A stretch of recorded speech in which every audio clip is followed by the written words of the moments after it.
महाभारत में आज बात होगी महाकुंभ की, और महाकुंभ पर ममता कुलकर्णी की एंट्री के बाद खड़े हुए खतरे की। अब मैं ये क्यों कह रही हूं, आज महाभारत में सीधे सीधे पूछ रही हूं कि क्या ममता से महाकुंभ को खतरा है। ममता कुलकर्णी जो कि एक एक्ट्रेस रही और उनको आपने बॉलीवुड के पर्दे पर देखा, लेकिन अचानक से कुंभ पहुंचती हैं और कुंभ में संन्यास का ऐलान करती हैं। उन्हें महामंडलेश्वर की उपाधि दे दी जाती है। लेकिन कहानी यही तक नहीं है, उन पर अब सवाल खड़े हो रहे हैं। किन्नर अखाड़ा जिसने उन्हें महामंडलेश्वर बनाया, उसी से जुड़ी रही हिमांगी सखी कह रही है कि ममता कुलकर्णी तो डी कंपनी से जुड़ी हुई है। उनके ऊपर आरोप है वो डी कंपनी से जुड़ी रही। ऐसे व्यक्ति को महाकुंभ में जगह क्यों दी गई? ममता कुलकर्णी को महामंडलेश्वर किसने बना दिया? आज महाभारत में इस पर बात करूंगी, क्योंकि वो कह रही है कि जिस तरह के काम डी कंपनी करती है, उसी तरह का कोई खतरा महाकुंभ पर है। ममता कुलकर्णी के आने से यह खतरा बड़ा हो गया है। इस पर आज महाभारत में बात करूंगी। इसी के साथ साथ ममता कुलकर्णी सिर्फ एक चेहरा नहीं है जो विवादों में महाकुंभ में रही है।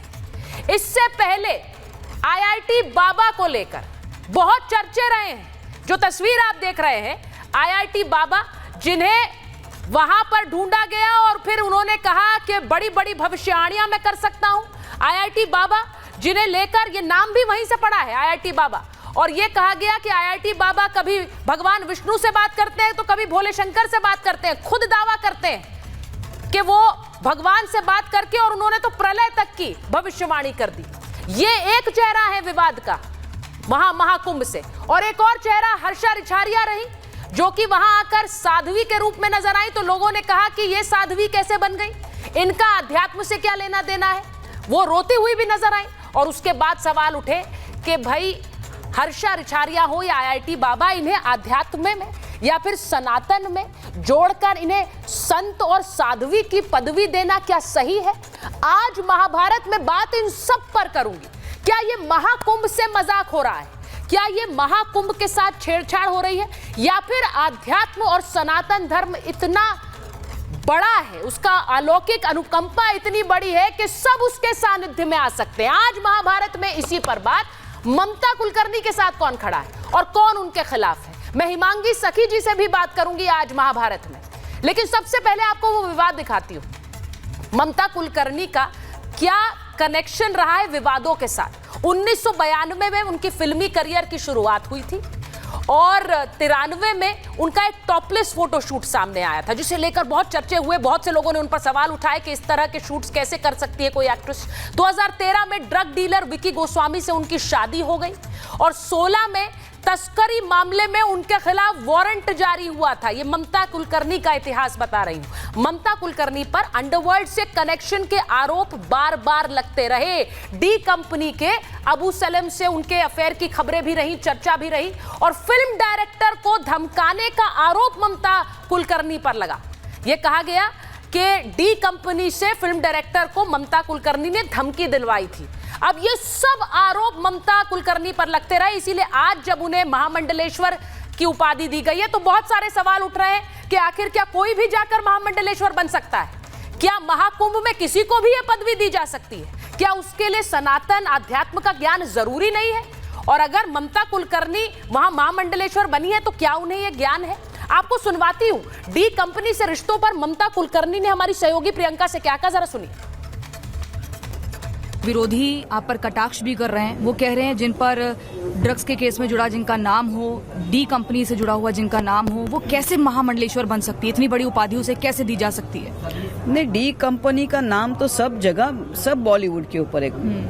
और डी कंपनी, आप किसको डी कंपनी बोलते हैं? Sorry to say to me, I was never with a man. जिस आदमी का नाम मेरे साथ जुड़ा है उसने कोई अपने देश पे बॉम्ब वॉम्ब नहीं लगाया, वो कोई एंटी नेशनल नहीं है। हाँ, उसको मैं अभी उसका साइड नहीं ले रही हूँ, लेकिन बार बार अब डी कंपनी, हाँ उसका लगाव थोड़ा ड्रग्स को हो सकता है। जैसे अभी कोई शराब की कंपनी बना रहा है, कोई आज 1000 शराब की कंपनियां बन रही है और आप पूरी फैमिली आनंद से शेयर करती है। अभी उनको उसका कोई पाप नहीं लगता, उसका कोई अंदर से उनको झिंझोड़ता नहीं कोई।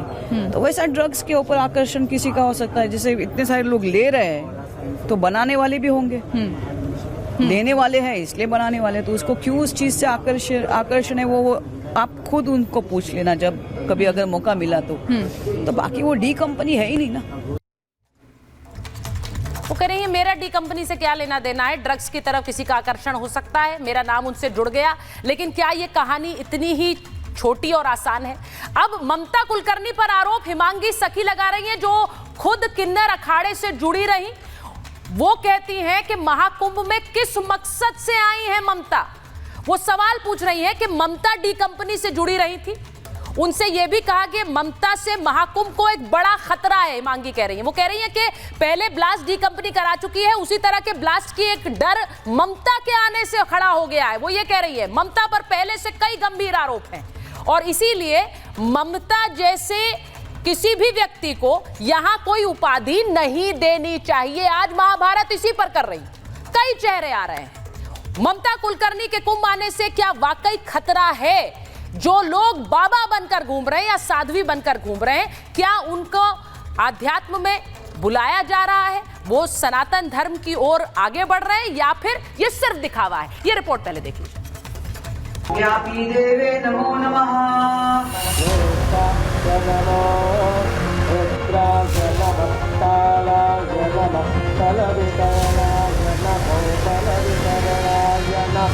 क्या उनका कोई उपयोग करके आने वाले समय में डी कंपनी के लोग क्या कुंभ में कुछ ऐसी गतिविधियां करेंगे?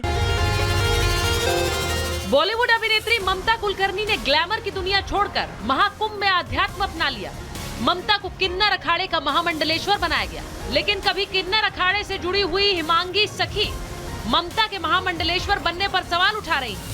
हिमांगी सखी ने ममता से महाकुंभ को खतरा होने तक का आरोप लगा दिया। एक डी कंपनी के साथ जिनके संबंध रहे हो और फिल्म जगत में डी कंपनी के साथ कई लोगों के संबंध रहे, मगर एक समय आया बॉम्ब ब्लास्ट हुए, सब पीछे बैक ऑफ हो गए, कोई किसी ने संबंध नहीं रखा डी कंपनी के साथ। मगर हम और आप सब पूरा भारतवर्ष जानता है कि ममता कुलकर्णी ने कंटिन्यू डी कंपनी के साथ अपने रिलेशंस रखे। महाकुंभ में सिर्फ ममता को लेकर ही विवाद नहीं है। इस बार के महाकुंभ में आईआईटी बाबा भी अपने बड़बोलेपन को लेकर खूब वायरल हो रहे हैं। ऐसी भविष्यवाणी कर रहे हैं जिस पर कई लोग सवाल उठा रहे हैं, तो कोई उन्हें अध्यात्म का जानकार बता रहा है। यार मैं यदि बोल रहा हूँ कि महादेव से बात करते हुए बोला यदि महादेव को ये बोलने के लिए बोल रहे कि भाई तू ही विष्णु है, तो मैं झूठ थोड़ी बोल रहा हूँ। आईआईटी बाबा से पहले हर्षा रिछारिया के साध्वी अवतार पर भी खूब विवाद हुआ। यहाँ तक कि हर्षा को कुंभ छोड़कर जाना पड़ा। हालांकि अखाड़ा परिषद के अध्यक्ष रविंद्र पुरी की वजह से उनकी दोबारा कुंभ में वापसी हुई। प्लीज नहीं, रूम को देखना पड़ रहा है तो इट्स बेटर कि मैं फिलहाल यहाँ से चली जाऊं। जोड़ने का मौका नहीं दिया संस्कृति में, प्लीज नहीं। महाकुंभ में क्या साधु या साध्वी बनने के लिए पहले से किसी ज्ञान की जरूरत नहीं? क्या कोई भी महाकुंभ में आके वायरल हो सकता है? पंडित धीरेन्द्र शास्त्री ने ऐसे ही बाबाओं पर सवाल उठा दिया। अभी जाएं, अपनी सुविधा से जाएं, हम भर वहां मिलेंगे, ये गारंटी। कि तुम इसी चक्कर में जाओ कि वाह जगन्नाथपुरी में होटल था, हा, कमरे भी थे, हा, चाय भी लो, पूड़ी भी लो, भात भी लो, पापड़ भी लो, जलवा है तुम लोगों के। महाकुंभ में इस बार रील्स वायरल हो रही हैं। कोई साधु बन रहा है या साधु बनने की एक्टिंग कर रहा है। बॉलीवुड से आकर एक एक्ट्रेस महामंडलेश्वर बन जाती है। सवाल यह है कि सनातन धर्म में कोई भी क्या महामंडलेश्वर का पद ग्रहण कर सकता है? क्या उसके लिए अध्यात्म का ज्ञान जरूरी नहीं है? या फिर सनातन धर्म की अलौकिक अनुकंपा कुछ इस तरह की है कि कोई भी उसके सानिध्य में आ सकता है? आज इसी पर महाभारत।